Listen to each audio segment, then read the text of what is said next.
अस्सलाम वालेकुम, आप देख रहे हैं बाखबर सुबह। मैं हूं Faisal Abbasi. Good morning to all of you. इस उम्मीद के साथ कि आज का दिन हम सबका बहुत अच्छा गुजरेगा। आज जनवरी 2019 की 28 तारीख है, पीर का रोज़ है। नए हफ्ते का आगाज़ हुआ चाहता है। ये तवक्को भी, ये उम्मीद भी हमारी कि ये हफ्ता भी आप सब के लिए बहुत अमन व अमान का बाइस बनेगा। अपने प्रोग्राम में वो ख़बरें जो आमतौर पर आपके सामने नहीं रखी जाती हैं, आपके साथ शेयर करते हैं। मुल्क के मुख्तलिफ़ शहरों से हमारे नुमाइंदगान हमारे साथ मौजूद हैं। लाहौर से अनवर हुसैन सुमरा साहब हैं, बहुत शुक्रिया सुमरा साहब आपके वक्त का। कोयटा से फजल तवाब हमारे साथ मौजूद हैं। इस्लामाबाद स्टूडियोज़ में हमारे साथ मौजूद हैं अजहर जतोई साहब, इकराम होती साहब और सुहेल इकबाल भट्टी साहब। तमाम नुमाइंदगान का बहुत शुक्रिया। सबसे पहले सुमरा साहब आपकी तरफ आते हैं। आपकी खबर है Punjab industrial estate and development company 2 industrial estates में मुश्तरका फुजला ट्रीटमेंट प्लांट लगाने में नाकाम रही है। ये कौन से 2 इंडस्ट्रियल इस्टेट हैं और कब तक तनसीब हो जानी थी इस प्लांट की, और अभी तक ये काम क्यों ना हो सका? जी भाई साहब, बात यह है कि पंजाब हुकूमत ने 2003 में ये पेडमिक का एक अदारा बनाया ताकि सूबे में जो सनतकारी है या जो सनतें लगानी हैं उनके लिए मुनासिब मनसूबाबंदी की जाए और इंटरनेशनल स्टैंडर्ड के वहाँ पर सहूलियात फ़राहम करके और जो इंटरनेशनल स्टैंडर्ड्स हैं एनवायरनमेंट प्रोटेक्शन के, उनको फ़राहम करके जो है वो सनतों को फ़रोग़ दिया जाए। अब सूरत हाल ये है कि ये जो पेडमिक का अदारा है, इसने एक तो इसके ज़ुम्मे जो है 4 इंडस्ट्रियल स्टेट थी। एक बहावलपुर में इंडस्ट्रियल स्टेट लगानी थी, दूसरी विहाड़ी में इंडस्ट्रियल स्टेट लगानी थी, एक शेखुपुरा में कायद-ए-आज़म एपरल पार्क बनाना था, इसके अलावा सुंदर इंडस्ट्रियल स्टेट थी और कोट लखपत इंडस्ट्रियल स्टेट थी। ये जो सुंदर इंडस्ट्रियल स्टेट है, ये 2007 में इसका इफ्तिताह किया गया। यहाँ तकरीबन 400 के करीब सनतें जो हैं, मुख्तलिफ़ सनतें जो हैं उनमें लगी, जिनमें कपड़े की सनत भी है, चमड़े की सनत भी है, इसके अलावा ऑटो स्पेयर पार्ट की सनत भी है, फूड की सनत भी है। इसके अलावा जो कोट लखपत इंडस्ट्रियल स्टेट है, जो पुरानी इंडस्ट्रियल स्टेट थी, यहाँ पर फजलाती ट्रीटमेंट का प्लांट लगाना था और दूसरा सुंदर इंडस्ट्रियल स्टेट में लगाना था। अब 10 साल हो गए हैं, ये ट्रीटमेंट प्लांट नहीं लग सके। अब ये प्लांट ना लगने की वजह से जो माहौलियाती आलूदगी के मसाइल पैदा हो रहे हैं, एक तो जो ग्राउंड वाटर है वो ख़राब हो रहा है, जो अंडरग्राउंड वाटर है वो ख़राब हो रहा है, सॉइल ख़राब हो रही है। इसके अलावा जो ये पानी निकालते हैं, कुछ इंडस्ट्रीज़ ने जो अपने भी ट्रीटमेंट प्लांट लगाए हैं वो प्रॉपर तौर पर उस जो फजलाती वाटर होता है, वेस्ट वाटर होता है, सनती वेस्ट वाटर होता है, उसकी प्रॉपर जो है ट्रीटमेंट नहीं करते, जिससे वो पानी काबिल इस्तेमाल नहीं हो सकता। अब ये पानी जो है अनट्रीटेड जो है हडियारा ड्रेन में डाला जा रहा है और हडियारा ड्रेन से रावी में जाता है, जो बहुत सारे, एक तो रावी में आबी हयात का बिल्कुल ख़ात्मा हो चुका है। इसके अलावा ये पानी जो है, ये किसान जो है अपनी फसलों को लगाते हैं, सब्जियों को लगाते हैं। आए रोज़ आप सुनते होंगे पंजाब फूड अथॉरिटी ने जो है इतनी सब्जियां, खड़ी सब्जियां ज़ाया कर दी हैं, क्योंकि उसको जो है इंडस्ट्री का वेस्ट वाटर लगाया जाता है, जो मुज़र सेहत भी है और जहरीला भी है। इसके अलावा जब ये पानी जो है मुख्तलिफ़ इलाकों से होता हुआ ये इस ड्रेन से जाता है, तो उन इलाकों की जो ज़मीन है, अंडरग्राउंड वाटर है, वो भी पीने के काबिल नहीं रहा। अब जो पेडमिक का अदारा है, इसकी बेसिक ज़िम्मेदारी ये थी कि एक तो इंडस्ट्रियल स्टेट को इस्टेब्लिश करना, दूसरा इन 2 जो बड़ी इंडस्ट्रियल स्टेट हैं जिनमें कोट लखपत है और सुंदर इंडस्ट्रियल स्टेट है, यहाँ पर कोट लखपत में तकरीबन 500 के करीब इंडस्ट्री लगी हुई है, सुंदर में 400 के करीब इंडस्ट्री लगी हुई है, जिससे जो है सैकड़ों क्यूसेक फिट जो पानी है रोज़ का जो है इंडस्ट्रियल वेस्ट वाटर पैदा होता है और जो बगैर ट्रीटमेंट के जो है हडियारा ड्रेन में चला जाता है, वहाँ से रावी में चला जाता है। हमारी जब इनसे बात हुई तो उन्होंने कहा कि कुछ फंड्स की कमी थी और पंजाब हुकूमत, जो साबका पंजाब हुकूमत है, वो गुड गवर्नेंस के जो नारे लगाती थी, वो 3 माह में मेट्रो बस तो बना दी उन्होंने, लेकिन इतना बड़ा जो नुकसान हो रहा है कि सैकड़ों क्यूसेक पानी जो है, इंडस्ट्रियल वेस्ट वाटर जो है, वो बग़ैर ट्रीटमेंट के जो है वो नाले में डाला जा रहा है और रावी में डाला जा रहा है, जिससे सेहत के मसाइल भी पैदा हो रहे हैं और इसके अलावा माहौलियाती आलूदगी के मसाइल भी पैदा हो रहे हैं। और इससे ये साबित होता है कि 10 साल में अगर ये ट्रीटमेंट प्लांट नहीं लगे अभी तक इन पर कंसल्टेंसी हो रही है और इन पर स्टडी की जा रही है, फिजिबिलिटी रिपोर्ट तैयार की जा रही हैं, तो आप अंदाज़ा लगा लें कि साबका हुकूमत जो थी, जिसका 10 साल दौरे हुकूमत पंजाब में रहा, उसकी प्रायोरिटीज़ क्या थी और उसका विजन क्या था। एक तरफ तो ट्रांसपोर्ट के लिए 3 माह में मेट्रो बस बन जाती है, लेकिन यहाँ 10 साल से ट्रीटमेंट प्लांट नहीं लगा, जिसके बहुत मुज़र असरात हो रहे हैं। ज़मीन ख़राब हो रही है, आपका इन्वायरमेंट ख़राब हो रहा है, आपका ग्राउंड वाटर ख़राब हो रहा है। इसके अलावा गंदे पानी से या इसके जो सनती पानी है उससे सब्ज़ियाँ पैदा करके जहरीली सब्ज़ियाँ जो हैं वो शहर में, लाहौर में फ़रोख्त की जा रही हैं और उससे सेहत के मसाइल का सामना है। अब जब उनसे बात की तो वो कहते हैं जी ये क्योंकि हुकूमत ने हमें फंड्स नहीं दिए। ये बताइएगा कि 2 इंडस्ट्रियल स्टेट के अंदर यहाँ पर ये 2 वेस्ट ट्रीटमेंट प्लांट लगने थे, इनके लिए क्या फंड्स की जो कमी थी अब उसको कब तक पूरा किया जा सकेगा? क्या कोई नई डेडलाइन मुकर्रर की गई है कि कब तक यहाँ पर वेस्ट ट्रीटमेंट प्लांट लगाए जा सकेंगे? और इसके साथ ये बताइएगा कि पंजाब इंडस्ट्री डेवलपमेंट कंपनी ने नए इंडस्ट्रियल स्टेट्स बनाने के लिए सैकड़ों एकड़ अराजी खरीदी, लेकिन उनको भी डेवलप नहीं किया जा रहा।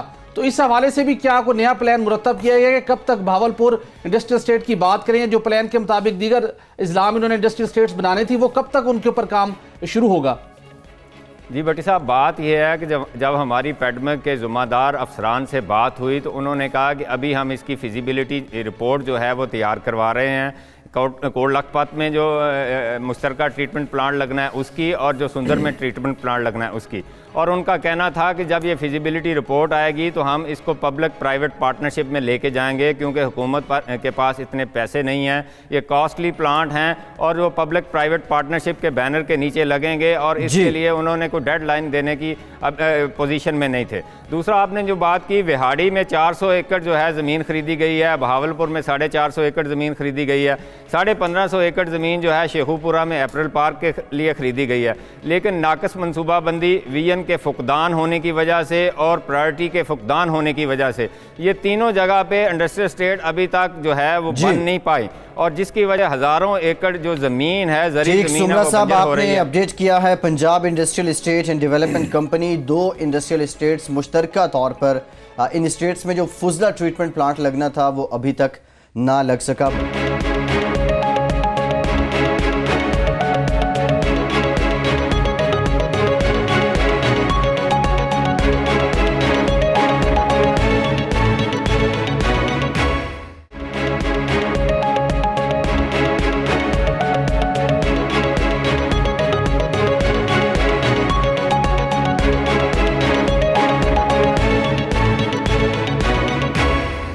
एक और इंतहाई अहम मामला है बलूचिस्तान में सरमायाकारी को लेके बहुत से मसाइल थे। बहुत सी कंपनीज जो रजामंदी का इजहार करती भी थीं लेकिन यहाँ आने के बाद भाग जाती थीं। फजल थवाब, आपकी खबर है, आप रिपोर्ट कर रहे हैं कि वज़ीर आला बलूचिस्तान जाम कमाल की कोशिशें रंग ले आई हैं। चीन और सऊदी अरब ने अब कुछ यकीन दहानी करवाई है कि वो बलूचिस्तान में सरमायाकारी करेंगे। ये भी बता दें, हुकूमत बलूचिस्तान जो तहफ़्फ़ुज़ात उमूमन सरमायाकारों को होते हैं उनको दूर करने के लिए क्या प्लानिंग है इनकी? देखिए, बलूचिस्तान मुल्क का उनका रकबे के लिहाज से सबसे बड़ा सूबा है और यहाँ पर कुदरती वसाइल जिसमें माइन एंड मिनरल, रेकोर्डिक, सेंदेक, गवादर के अलावा भी दीगर जो कुदरती वसाइल है उससे मालामाल सूबा है। मगर माजी की हुकूमतों के जो संजीदगी थी वो उस तरह नहीं थी जिस तरह होनी चाहिए थी, जिससे बलूचिस्तान में दिन ब दिन बेरोजगारी और गुर्बत जो थी वो बढ़ती जा रही है और इस वक्त जो है गुर्बत और बेरोजगारी जो है वो अरूज पर है। देर आमद दुरुस्त आमद, अब वज़ीर आला बलूचिस्तान जाम कमाल की जो कोशिशें हैं वो रंग लाने लगी है। जब से बलूचिस्तान के जो वज़ीर आला है उन्होंने वज़ीर आला का जो मनसब है वो संभाला है, उस पहले दिन से ही यही उनका जो है विजन है कि बलूचिस्तान में जो गैर मुल्की सरमायाकार है वो यहाँ पर आए और यहाँ पर सरमायाकारी करे, जिससे न सिर्फ बलूचिस्तान बल्कि मुल्क की माशियत में जो है इजाफा हो सकता है और साथ ही साथ जो बलूचिस्तान में बेरोजगारी है उसका भी खात्मा हो सकता है। गुज़िश्ता रोज जो है वज़ीर आला बलूचिस्तान जो है उन्होंने स्विट्जरलैंड का दौरा किया है और वहां पर जो है वर्ल्ड इकोनॉमिक फोरम से उन्होंने खसूसी खिताब किया है, और उस खिताब में उन्होंने उन सरमायाकारों को जो है दावत दी है कि वो बलूचिस्तान में महकमे माइंस एंड मिनरल, फिशरीज और दीगर शोबों में आए और यहाँ पर सरमायाकारी करे, जिसके लिए उनको फुल प्रूफ सिक्योरिटी और दीगर मावनत जो है वो हासिल होगी। अब हाल ही में सऊदी अरब की जानिब से गवादर में तकरीबन 10 अरब डॉलर की जो ऑयल रिफाइनरी कायम करने का ऐलान किया गया, और वो गवादर में सऊदी अरब का वफ्द जो है उन्होंने भी दौरा किया, जिसके बाद जो खलीजी ममालिक, खलीजी जो रियासतें हैं वहां पर जो है ये बात जो है सामने आ गई है, क्योंकि सऊदी अरब ने पहल कर दी है और अब ओमान, कतर की जानिब से भी जो है मुख्तलिफ शोबों में बलूचिस्तान में करोड़ों रुपए की जो सरमायाकारी है उसकी ख्वाहिश जाहिर की है, जिसके हवाले से अब जो मामलात है उनको भी हतमी शक्ल दी जा रही है। वज़ीर आला बलूचिस्तान और जो अरकान असम्बली है उनकी जानिब से भी जो है गुफ्तगू चल रही है सऊदी अरब की जानिब, सऊदी अरब के साथ। इसके अलावा चीन चूंकि बलूचिस्तान में सीपेक के से जो है हट कर अब काम करना चाह रही है, मुख्तलिफ सरमायाकारी के लिए वो तैयार है, जिसके लिए दोनों ममालिक के दरमियान अब मुज़ाकरात शुरू हो चुके हैं, मुज़ाकरात जारी है। साथ ही साथ एक अहम पेशरफ दूसरी भी सामने आई है कि जर्मनी, तुर्की, अच्छा फजल साहब ये बताइए कि अच्छा इक़दाम है, बलूचिस्तान के वज़ीर आला की काफी रंग ला रही हैं, लेकिन हम देखते हैं कि बलूचिस्तान हुकूमत में फाइनेंशियल डिसिप्लिन का बहुत फुकदान दिखाई देता है। क्या बलूचिस्तान हुकूमत ने गैर मुल्की सरमायाकारों के लिए प्रायोरिटीज एरियाज को डिफाइन किया है कि किन शोबों के अंदर उन्हें अवलीन बुनियादों के ऊपर उन्हें सरमायाकारी दरकार होगी, जिससे बलूचिस्तान के अवाम को फौरी तौर के ऊपर उन्हें भी बराह रास्त रिलीफ मिल सके? जी बिल्कुल, इस हवाले से चूंकि मुख्तलिफ शोबे है, मगर जो हुकूमत बलूचिस्तान की जानिब से लाइफ स्टॉक, ज़राअत, माइन, मिनरल, फिशरीज समेत दीगर जो शोबों हैं वहां पर इन सरमायाकारों को बाकायदा दावत दी गई है कि वो सरमायाकार, मुल्की सरमायाकार है, वो यहाँ पर आए और इसके हवाले से उन्हें सिक्योरिटी, उन्हें मराद और दीगर जो सहूलियात है उन्हें फराहम की जाएगी। और इन सरमायाकारों का बलूचिस्तान में इन शोबों में अगर सरमायाकारी की जाए तो इससे बलूचिस्तान की जो गुर्बत है, बलूचिस्तान में बेरोजगारी है, उसका खात्मा मुमकिन हो सकता है। क्योंकि मैं यहाँ पे ये बताऊं कि हब चूंकि बलूचिस्तान का सनती शहर है और वहां पर जो कराची के सरमायाकार है वहां पर उन्होंने फैक्ट्रियां कायम की है। उन फैक्ट्रियों में बलूचिस्तान के मुख्तलिफ इलाकों से जो नौजवान है वहां पर रोजगार हासिल कर रहे हैं। हमारे बलूचिस्तान में किसी किस्म की टैलेंट की कमी नहीं है, यहाँ पर काबिल नौजवान मौजूद है IT के शोबों में, दीगर शोबों में। अगर ये सरमायाकार यहाँ पे आएंगे तो ये हमारे जो बेरोजगार और पढ़े लिखे जो नौजवान है उनको रोजगार के मौके भी हासिल होंगे, मैशियत में भी जो है काफी इजाफा होगा और बलूचिस्तान की जो गुर्बत है उसमें भी काफी हद तक जो है खात्मा हो सकता है। और साथ ही साथ वज़ीर आला बलूचिस्तान चूंकि ख्वाहिश जाहिर कर रहे हैं, उन्होंने ये कहा है कि माजी की जो हुकूमतें हैं, माजी की जो हुक्मरान है, उनका जो रवैया था वो इस तरह संजीदा नहीं था गैर मुल्की सरमायाकारों के हवाले से कि उनको दावत दी जाती है, उन्हें बलूचिस्तान में लाया जाता है। दूसरी जानिब बलूचिस्तान में माजी में अमन अमान की सूरत हाल भी बेहतर नहीं थी, जिसकी वजह से गैर मुल्की सरमायाकार जो थे वो बलूचिस्तान में आने से कतराते थे। मगर अब बलूचिस्तान की जो अमन अमान की सूरत हाल है वो यकसर तब्दील हो चुकी है। बलूचिस्तान में अमन का सूरज तुलू हो चुका है, अमन अमान बहाल हो चुकी है और अब जो है ये सरमायाकार जो है वो बिला खौफ खतर वो बलूचिस्तान आ सकते हैं। और वज़ीर आला बलूचिस्तान ने भी जो है उन्हें यकीन दहानी करा दी है। साथ ही साथ पूरी सूबी का अगर मैं सूरत हाल बताऊं कि इस वक्त मामलाती जिंदगी जो है वो बिला किसी रुकावट से जो है जारी है और तरक्याती मंसूबे भी जो है जारी है। चीन जो है यहाँ पर सीपे के जो मंसूबे हैं उस पर काम कर रहे हैं, लिहाजा अब जो है माजी के मुकाबले में जो अमन अमान की सूरत हाल थी वो खत्म हो चुकी है। अब गैर मुल्की जो सरमायाकार है वो बलूचिस्तान आ सकते हैं और अगर ये गैर मुल्की सरमायाकार बलूचिस्तान आते हैं तो बलूचिस्तान जो है वो दिन में जो है वो काफी तरक्की कर सकती है, जिसमें बेरोजगारी का खात्मा हो सकता है, मायशत तब्दील हो सकती है, गुर्बत खत्म हो सकती है। और साथ ही साथ अब चूंकि यूरोपी और जो दीगर मशरिक वस्त के जो ममालिक है उन्होंने ख्वाहिश भी जाहिर कर दी है और ये कहा जा रहा है कि 15 फरवरी तक बलूचिस्तान के आवाम के लिए जो है खुशखबरी आने वाली है और बड़ी खुशखबरी होगी। और गैर मुल्की सरमायाकार जो है, गैर मुल्की सरमायाकारों के जो वफ्द है वो बलूचिस्तान आएंगे और यहाँ पर बलूचिस्तान हुकूमत से मुलाकातें करेंगे और साथ ही साथ बलूचिस्तान हुकूमत की जानिब से भी वो तमाम तैयारियां जो है मुकम्मल कर ली गई है, माइंस एंड मिनरल, फिशरीज और दीगर। ठीक, फजल थवाब आपने बताया है कि वज़ीर आला बलूचिस्तान की कोई रंग ले आई हैं चीन और सऊदी अरब की कंपनीज की जानिब से बलूचिस्तान में सरमायाकारी करने का फैसला। किया गया है। एक और इंतहाई अहम मामला है, पिछले कुछ हफ्तों से हम देख रहे थे जो पाकिस्तान में गाड़ियां बनाने वाली कंपनीज़ हैं वो इश्तिहार अखबारों में, टेलीविज़न पे दे रही थी कि उनकी सेल में खासी कमी वाक़ई हुई है। लेकिन अब जो पॉलिसी सामने आई है, दरामदी पॉलिसी वफाकी हुकूमत की जानिब से, अब इससे गैर मुल्की गाड़ियों की दरामद जो है वो एक तरह से बंद हो चुकी है और इस पर जो मोटर डीलर एसोसिएशन है वो भी तहफ़्फ़ुज़ात का इज़हार करिए। जतोई साहब बताइएगा बुनियादी तौर पर इसका पस मंज़र क्या है और क्या ये लॉबिंग जो इस सेक्टर में एक अरसे से चल रही है, कुछ कंपनीज़ की मोनोपली है, उसी सिलसिले की ये भी कड़ी है कि अब इम्पोर्टेड गाड़ी उसका आना बंद हो गया? जी बिल्कुल, वजारत सनअत व पैदावार की कारकर्दगी अभी भट्टी साहब भी बता रहे थे। मजीद एक आसानी यही है, वो भी आपके साथ शेयर करता चलूँ। क्या मैं पाकिस्तान से लेकर अभी तक जो सूरत हाल है, हमेशा से हम देखते हैं कि पाकिस्तान की इंडस्ट्री डिमांड कर रही है कि हमारे टैक्स ज़्यादा हैं, डिमांड कर रही है हमारे मराद कम हैं।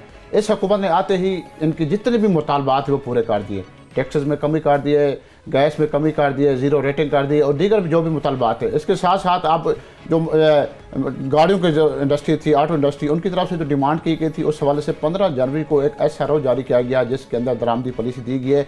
उस पॉलिसी के तहत जो इम्पोर्टेड गाड़ियाँ थी, जो कि सस्ती गाड़ियाँ आ रही थी बैरून मुल्क से, वो तकरीबन बंद हो चुकी हैं। 15 जनवरी के बाद से अब तो कोई गाड़ी नहीं आ सकी। उसकी मेन वजह यह है कि हुकूमत ने इस SRO में जो शराइत रखी हैं उसमें बड़ी शर्त यह है कि जो भी गाड़ी आएगी उसके लिए आप अकाउंट के ज़रिए उसको ट्रांसफ़र करेंगे रकम। उसके साथ साथ उसके लिए फाइलर और नॉन फाइलर की भी शर्त रख दी गई है। इसकी वजह से जो बाहर के लोग हैं, ज़्यादातर मिडल ईस्ट में जो लोग काम करते हैं, ओवरसीज़ पाकिस्तानी, वही लोग ही ज़्यादातर ये गाड़ियाँ ख़रीदते हैं और इस गाड़ी के जो फ़वाइद थे वो सार्फिन तक बाहर का मिल रहे थे। सार्फिन के साथ साथ हुकूमत के ख़जाने में भी रकम जा रही थी। उसमें 5-6 अहम फ़वाइद थे जिसमें 100 अरब रुपए के करीब वहाँ से रेवेन्यू हासिल हो रहा था। 4 लाख की गाड़ी जो कि बाहर से इंपोर्ट की जाती थी उसके ऊपर 7.5 लाख हर सारिफ अदा कर रहा था। उसके साथ रोज़गार में कमी आ रही थी और इन गाड़ियों की वजह से जो फ्यूल की कंजप्शन है एक लीटर से 25 किलोमीटर तक हो रही थी। और उस सबसे बड़ी बात जो है वो ये थी, जो मकामी इंडस्ट्री जो इस्तेसाल कर रही है, जो लूट मार कर रही है और कोई उसका पूछने वाला नहीं है, वो थी ओन की रकम। ओन की रकम के बगैर ही ये गाड़ियाँ लोगों को मिल जाती थी।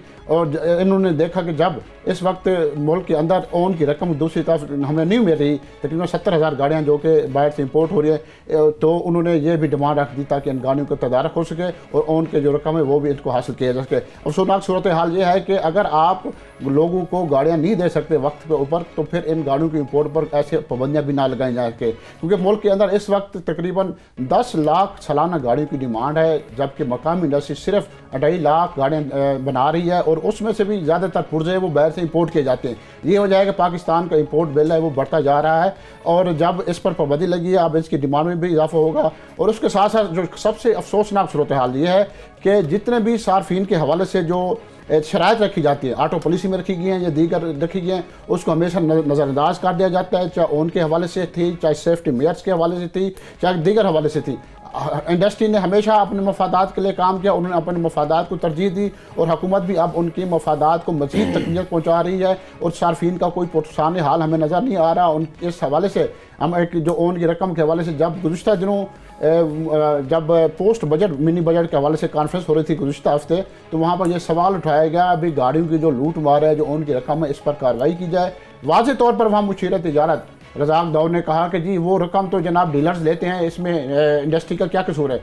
भाई वो डीलर्स किसके हैं, वहीं पर उन्होंने वज़ीर ख़जाना ने उनको हिदायत दी कि फौरी तौर पर इस पर कार्रवाई की जाए, लेकिन अभी तक किसी किस्म की कार्रवाई अमल में नहीं लाई जा सकी। सही। अच्छा तो साहब हमें ये भी बताइएगा कि ठीक है आपने एक पॉलिसी का जो माजी के अंदर कुछ कारों की इंपोर्ट के हवाले से इस पॉलिसी का गलत इस्तेमाल भी किया जाता रहा, उसको आपने ठीक है रिव्यू किया, लेकिन दूसरी जानिब मसाबती कमीशन ऑफ पाकिस्तान वफाकी हुकूमत को अपनी एक स्टडी भिजवा चुका है जिसके अंदर वाज़े तौर पर बताया गया है कि लोकल कार मैन्युफैक्चरर्स हैं वो जो कीमतों में इजाफा कर रहे हैं उनको वो बेजा इजाफा है। हुकूमत को इसके ऊपर नज़रसानी करनी चाहिए, कोई अपना रोल प्ले करना चाहिए। तो क्या जब आप इंपोर्ट के ऊपर सख्तियां आज कर रही हैं, गाड़ियों की इंपोर्ट कम होगी, जबकि लोकल जो मैन्युफैक्चरर्स है वो मुसलसल कारों की कीमतों में इजाफा कर रहे हैं। इंजीनियरिंग डेवलपमेंट बोर्ड को बहाल तो किया गया लेकिन अपना रोल प्ले करता दिखाई नहीं देगा। तो कारों की कीमत में जो इजाफा है उसको कंट्रोल फिर कैसे कौन करेगा, और उन कारों में की जो अपग्रेडेशन है आलमी मेयार के मुताबिक वो भी नहीं हो पाती, उसको कौन यकीनी बनाएगा? देखिए, पाकिस्तान के अंदर जो भी गाड़ी बन रही है इस वक्त इंतहाई घटिया किस्म की गाड़ियाँ हैं जो सार्फिन तक पहुँचाई जा रही हैं। यही वजह है कि आप देखें यहाँ पर फ्यूल की कंजप्शन भी ज़्यादा है, सेफ्टी मेजर्स भी नहीं है। और इस हवाले से जब ऑटो पॉलिसी बनाई गई थी उसमें भी इन्हीं इकदाम का कहा गया था। इंडस्ट्री ने उन्हीं के खिलाफ स्टे आर्डर ले लिया, उन्हीं के खिलाफ अमल दरामद करने से इनकार कर दिया। सार्फिन की इस्तेसाल की जा रही है जगह जगह पर, और ऐसा लगता है कि मौजूदा हुकूमत भी साबिक़ा हुकूमती की तरह चल पड़ी है। आप देखें, इसके ऊपर जो चेक रखने का एक इदारा था इंजीनियरिंग डेवलपमेंट बोर्ड, उन्होंने सिर्फ एक चीनी कंपनी पर इतराज़ किया कि इसके डॉक्यूमेंट पूरे नहीं है। नवाज शरीफ ने गुज़िश्ता हुकूमत के दौरान यक जुम्बिश कलम इस इदारे को ख़त्म कर दिया। इस वक्त जब उनकी बहाली की गई है तो इस वक्त वहाँ के अफसरान भी बिल्कुल अपनी नौकरियाँ बचाने के चक्करों में हैं कि कोई भी किसी किस्म का ऐसा काम ना करें जैसे अरबाब इख्तियार नाराज़ हो सके। तो यही बात है कि इस वक्त मल्टीनेशनल कंपनियां यहाँ पर हावी हुई हैं, उनको ये शर्त रखी गई थी कि भाई आप 100% यहाँ पर प्रोटेक्शन करेंगे। लेकिन अफसोसनाक सूरत हाल ये है कि ये पॉलिसी भी ख़त्म कर दी गई है और ज़्यादातर हिस्से जो है वो बाहर से इंपोर्ट किए जा रहे हैं। वो नई गाड़ी भी मंगवा रहे हैं जब आपके सार्फिन को सहूलतें देने के हवाले से किसी किसी कार्रवाई नहीं की। और हुकूमत को चाहिए कि फौरी तौर पर जो ओन की रकम है उसको गैर कानूनी करार दे, उस पर कार्रवाई के लिए अहकाम जारी करे, क्योंकि ये रकम किस मद में ली जाती है। और जहाँ तक गाड़ियों में कीमतों की इजाफे से कार्रवाई है, देखिए गुज़िश्ता 2 साल के दौरान 6 लाख रुपए तक गाड़ियों की कीमतों में इजाफा किया गया है, लेकिन उनका कोई पूछने वाला नहीं, कोई पुरसाने हाल नहीं है।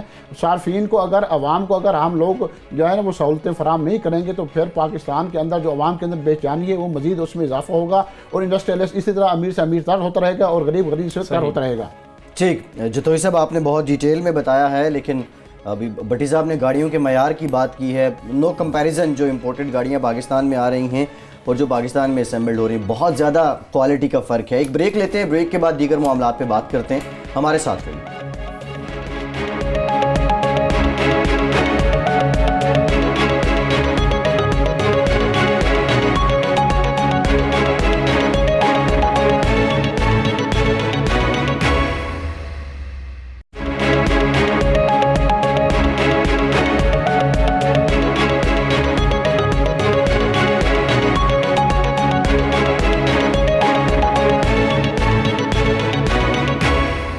ब्रेक के बाद एक बार फिर से आपको खुशामदीद कहेंगे। पाकिस्तान तहरीक इंसाफ ने हुकूमत में आने से पहले, जबकि हुकूमत में आने के बाद भी लोगों को घर देने का वादा किया था। इसी सिलसिले में नया पाकिस्तान हाउसिंग प्रोग्राम को लॉन्च किया गया और अब कुछ जो खदोखाल हैं इस प्रोग्राम के क्लियर होते जा रहे हैं।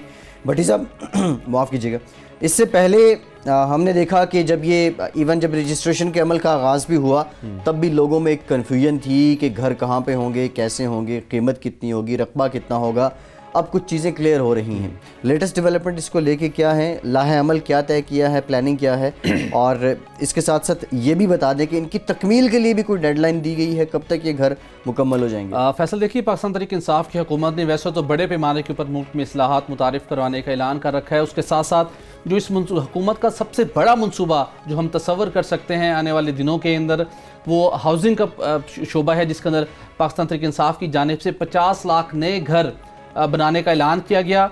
और हैरानकुन बात ये थी कि न सिर्फ ये कमिटमेंट की गई कि मुल्क भर के अंदर ये 50 लाख घरों की फराहमी को यकीनी बनाया जाएगा, बल्कि ये घर सस्ते तरीन होंगे, जिसके अंदर इब्तदाई तौर के ऊपर जो इसके निर्ख सामने आए थे तकरीबन 20 से 25 लाख रुपए में ये किसी भी शख्स को ये घर दस्तयाब हो सकेगा। इस सिलसिले के अंदर इब्तदाई तौर के ऊपर 8 से 10 अजला के अंदर घरों की तमीर के हवाले से रजिस्ट्रेशन का अमल भी शुरू किया गया, जिसके अंदर जिसकी जो टाइम लाइन थी दिसंबर से बढ़ाकर उसको मजीद जनवरी तक एक्सटेंड किया गया। तो लाखों लोग फॉर्म तो जमा करवा चुके हैं, लेकिन हमने देखा कि अचानक इस मंसूबे के ऊपर काम की रफ्तार स्लो हो गई थी। नया पाकिस्तान हाउसिंग अथॉरिटी बनाने का फैसला किया गया कि इंडिपेंडेंट अथॉरिटी होगी, लेकिन उसके बावजूद भी कुछ इसके फीचर्स सामने नहीं आ रहे थे। तो गुज़श्ता हफ्ते हमने कोशिश की कुछ सरकारी हुकाम से रब्ता किया कि तफसीलात जानी जाएँ कि क्या पाकिस्तान तहरीक इंसाफ को अब बहुत सी मुश्किलात का सामना है जो उन्होंने बहुत बड़ी अनाउंसमेंट कर दी थी 50 लाख घरों की तमीर से मुतल्लिक, और क्या मंसूबा अब क्या इसके ऊपर रिव्यू किया जा रहा है कि वजूहात क्या हैं कि कोई डेवलपमेंट नहीं है। तो पता चला कि ताहाल प्राइम मिनिस्टर इमरान खान साहब 50 लाख घरों की फराहमी के लिए पुरअज़्म हैं, अगरचे कि उन्हें बहुत बड़े बड़े इस सेक्टर के प्लेयर्स ने तब उन्हें मशवरा दिया कि 50 लाख घर तामीर करना एक खतीर सरमायाकारी इसकी ज़रूरत होगी, टाइम चाहिए होगा और बहुत से मसाइल होते हैं शोबे के अंदर। लेकिन ताहाल इमरान खान साहब इस बात के ऊपर कॉन्फिडेंट हैं कि वो 50 लाख घर बनाने का जो कमिटमेंट है वो ज़रूर पूरी करेंगे। जो पता चला कि जो सबसे बड़ी रुकावट थी जो कि इस्लामिक बैंकों के साथ जो एक कंसोर्शियम था उसके साथ वजारत ख़जाना की, वजारत हाउसिंग की मुसलसल मुशावरत का सिलसिला जारी था, जो कि किस तरीके के साथ बैंकों की बैंक इस मंसूबे के लिए अपनी माली मावनत फराहम करेंगे, फंड्स फराहम करेंगे। लेकिन बैंकों को, इस्लामिक बैंकिंग इंडस्ट्री को बहुत से तहफ़्फ़ुज़ात से, बहुत से खदशात है जिसकी वजह से मामलात मज़ीद आगे नहीं बढ़ पा रहे थे। जिसके अंदर सबसे बड़ी वजह यह थी कि जो गवर्नमेंट का प्लान है पहले मरले के अंदर तो सरकारी मुलाजमीन को घर तमीर करके फ़रोख्त किए जाएंगे, लेकिन उसके साथ प्राइवेट जो अफराद हैं उनको भी इस स्कीम से इस्तेफादा करने की बहुत बड़ी अपॉर्चुनिटी होगी। तो बैंकिंग इंडस्ट्री को सबसे बड़ी कंसर्न ये थी कि इस वक्त देखा जाए कि जो मुख्तलिफ इदारे, मुख्तलिफ मालियाती इदारे जो घरों की तमीर के लिए फ़ंड्स फराहम करते हैं, अगर कोई भी शख्स वो रकम, मतलूबा रकम जो उन्होंने कर्ज के तौर के ऊपर हासिल की होती है, अगर वो बैंक को मुकर्रर वक्त के अंदर फराहम करने में नाकाम हो जाए, बैंक उसके खिलाफ अगर कोई कानूनी चारा जोई करने का अमल शुरू करता है तो फौरी तौर के ऊपर मुतलका शख्स की जानिब से मुतलका अदालत से हुक्म इम्तना हासिल कर दिया जाता है, जिसके बाद एक केस चलता है और सालों ये केस अदालतों में ज़ेरे समात रहते हैं। तो बैंक की सरमायाकारी बुरी तरह से मुतासिर होती है। ये एक बहुत बड़ा बैंकों का कंसर्न था। तो हमें इस बात की कन्फर्म किया गया वजारत हाउसिंग की जानिब से कि बैंकिंग इंडस्ट्री के इस कंसर्न को दूर कर लिया गया है और इस सिलसिले के अंदर 4 रीजन लॉ लाने का एक फैसला किया गया है, जिसका ड्राफ्ट वजारत कानून ने तैयार कर लिया है। जल्द ये ड्राफ्ट पार्लियामेंट में पेश किया जाएगा नया कानून साजी से मुतल्लिक, और पहली मरतबा ये कानून साजी होने जा रही है जो नया पाकिस्तानी हाउसिंग प्रोग्राम के अंदर एक जो इस वक्त बहुत बड़ी रुकावट दिखाई दे रही थी उसको दूर किया जा रहा है बैंकिंग इंडस्ट्री के तहफ़्फ़ुज़ात के बाइस। कि अगर कोई भी फ़र्द अगर वो अपने घर के लिए जो बैंक से उसने मोर्टगेज करवाया होगा, ये बैंक से उसने जो सहूलत हासिल की होगी, अगर वो बैंक को मुतलका मुकर्रर वक्त के अंदर अदायगियाँ नहीं करता और अपने उस एग्रीमेंट की खिलाफ वर्जी का मुर्तकिब होता है, तो बजाय इसके कि वो शख्स किसी अदालत से जाकर हुक्म इम्तना हासिल करे, लिटिगेशन में जाए और अदायगियाँ कई सालों तक लटकी रहें। लेकिन अब इस नए कानून के बाद ये काम नहीं होगा। अगर कोई भी फ़र्द जो घर हासिल करने के बाद अगर वो अदायगियाँ करने में नाकाम रहता है और मुकर्रर वक्त के अंदर जो एक शोकाज नोटिस जारी किया जाएगा उसके बावजूद भी अदायगी नहीं की जाती, तो उसके बाद मुतलका बैंक को ये इख्तियार हासिल होगा कि वो इस घर को टेक ओवर कर लेगा। यानी कि वो फरीक जिसने ये घर हासिल किया है वो किसी सिविल कोर्ट से रजू नहीं कर सकेगा। अगर वो अदायगियों के ऊपर डिफ़ॉल्ट कर जाता है, वो हुक्म इम्तना हासिल नहीं करेगा, वो लिटिगेशन में नहीं जाएगा, बल्कि बैंक अपने टाइम मुतलका मुकर्रर वक्त देने के बाद एक प्रोसीजर फॉलो करने के बाद उस घर को टेक ओवर कर लेगा। और ये कानूनी तौर के ऊपर बैंक को ये प्रोविजन हासिल होगी और उसके बाद ये बैंक की सवाबदीद होगी कि वो इसकी नीलामी के जरिए उस घर को किसी भी और शख्स को फ़रोख्त कर दे। ये इस्लामिक बैंकिंग इंडस्ट्री का एक बहुत बड़ा मुतालबा था जिसको वजारत कानून ने, वजारत हाउसिंग ने, वजारत ख़जाना ने दुरुस्त तस्लीम करते हुए ये फैसला किया कि इस मामले के ऊपर कानून साजी होनी चाहिए ताकि इस मंसूबे को काम का आगाज़ हो सके। और इब्तदाई तौर के ऊपर जो घरों की तमीर का आगाज़ होगा वो सिर्फ सरकारी मुलाजमीन को ये घर दस्तियाब होंगे। इसके साथ गवर्नमेंट ने एक और बड़ा फैसला किया है, जिस तरह हम देखते हैं कि ज़र मुबादला के ज़खायर के ऊपर जो दबाव कुछ माह तक था वो कम होता दिखाई दे रहा है। हुकूमत के आइंदा माली साल के दौरान और भी बहुत से प्लान है जिसको एग्जीक्यूट करने के लिए गवर्नमेंट को मजीद ज़र मुबादला के ज़खायर को बिल्ड करना है। उस सिलसिले के अंदर काफ़ी अरसे से एक नई स्कीम के ऊपर काम का सिलसिला जारी था, जिसका ऑब्जेक्टिव ये था कि बैरून मुल्क मुकीम पाकिस्तानियों की खिदमात हासिल की जाएँ कि वो सरमायाकारी करें। कि माजी के अंदर जो हम स्कूक बॉन्ड फ्राहम करते थे इंटरनेशनल मार्केट के अंदर जाकर बहुत डिबेट होती थी कि हमने हाई इंटरेस्ट रेट के ऊपर फ़रोख्त कर दिए और मुल्क को उस हवाले से ये पाकिस्तानियों को इसका कोई बड़ा फ़ायदा नहीं मिलता था। अब गवर्नमेंट ने ये फैसला किया है कि बैरून मुल्क मुकीम पाकिस्तानियों के लिए डियास्पोरा बॉन्ड मुतारिफ करवाया जाए और ये 31 जनवरी को ये बॉन्ड जारी करने का वजारत ख़जाना ने फैसला किया है, जिसके इसकी इन बॉन्ड्स की, इन सर्टिफिकेट्स की मेच्योरिटी की 2 टाइप्स रखी गई, जिसके अंदर 3 साल में एक सर्टिफिकेट मेच्योर होगा और दूसरा सर्टिफिकेट 5 साल बाद मेच्योर होगा। 6 से 7.5% रिटर्न मिलेगा एनुअल बेसिस के ऊपर इन पाकिस्तानियों को और ये मुल्क की तारीख के अंदर अपनी नवीयत की मुनफरिद ये स्कीम होगी, जिसके तहत बैरून मुल्क मुकीम सिर्फ पाकिस्तानी ही ये बॉन्ड खरीद सकेंगे, जिसके ज़रिए वो गैर मुल्की करेंसी के अंदर ये इस बॉन्ड को खरीदेंगे, जिसका ऑब्जेक्टिव ये है कि तकरीबन $500 मिलियन से लेकर $2 अरब तक स्टेट बैंक ऑफ पाकिस्तान के पास बतौर ज़र मुबादला के ज़खायर में ये रकम जमा हो सकती है। और इस बॉन्ड का इजरा बाज़ाब्ता तौर के ऊपर 31 जनवरी को होगा। ठीक भट्टी साहब, आपने बहुत डिटेल में बताया नया पाकिस्तान जो हाउसिंग प्रोग्राम है उससे मुताल्लिक भी।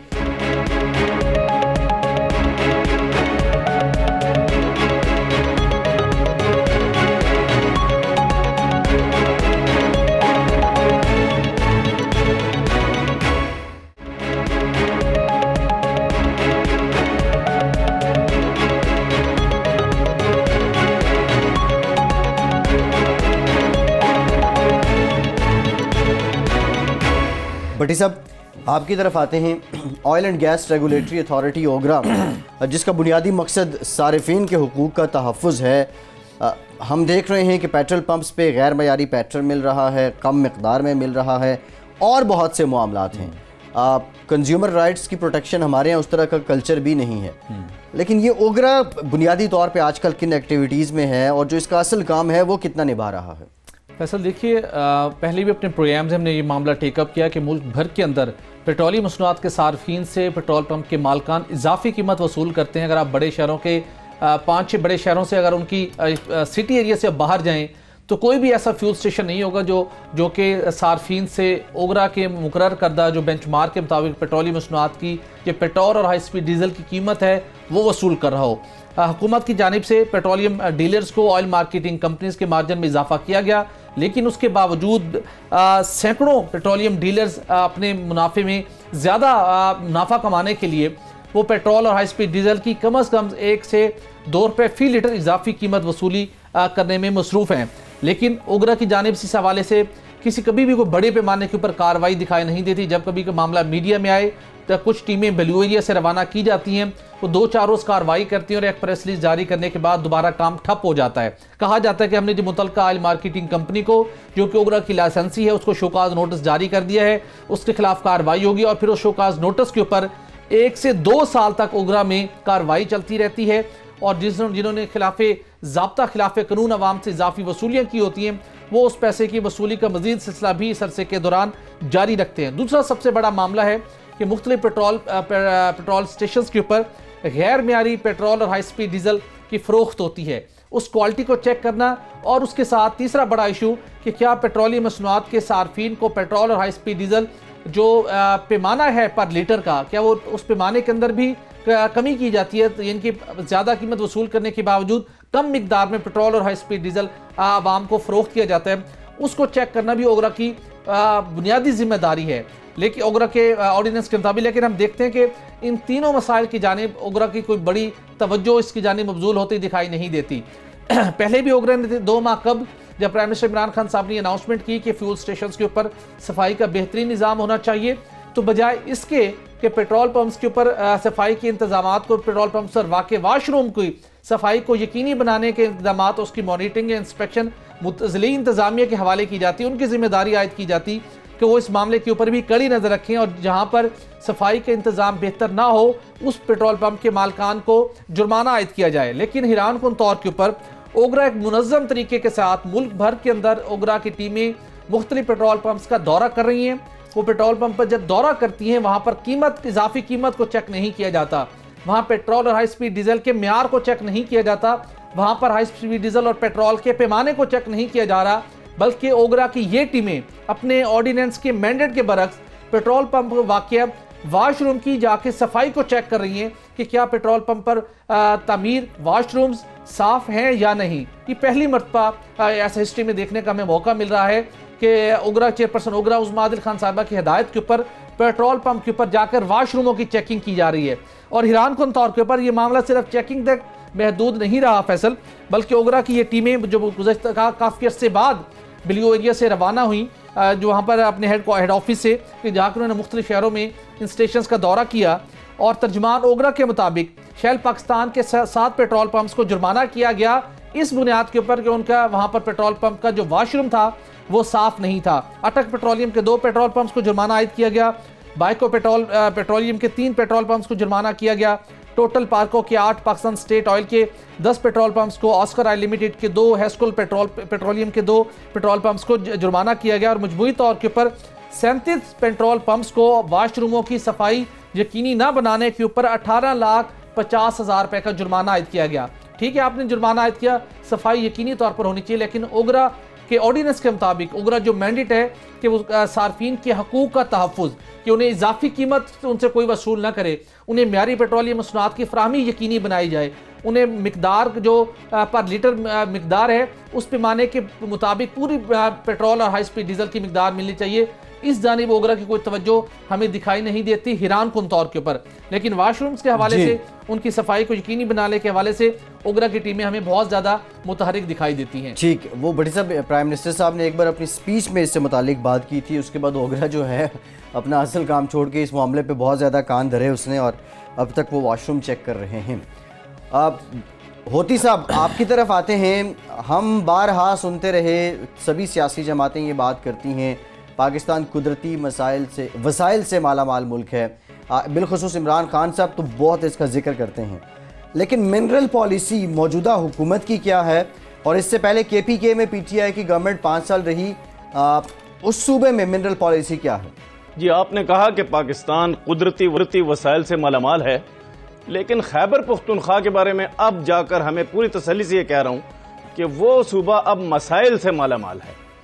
वहाँ ये हुआ कि फाटा के लिए 3 अरब रुपए बजट में रखे गए तरक्याती मंसूबों के लिए।